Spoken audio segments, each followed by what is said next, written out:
চলুন আজ তবে জিপসামের পেন স্ট্যান্ডটি ডিমোল্ড করা যাক। এটি ডিমোল্ড করা খুবই সহজ।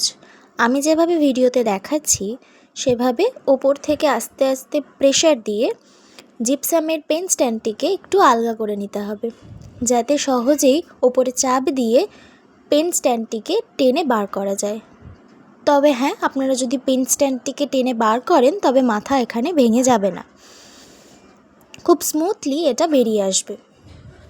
এই যে আমি আস্তে আস্তে এটাকে টানছি, মাথাটা চেপে ধরে।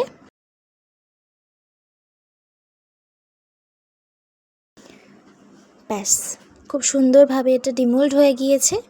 এখানে একটি মার্বেল আর্ট করা হয়েছে, আপনারা ভালো করে দেখলেই বুঝতে পারবেন।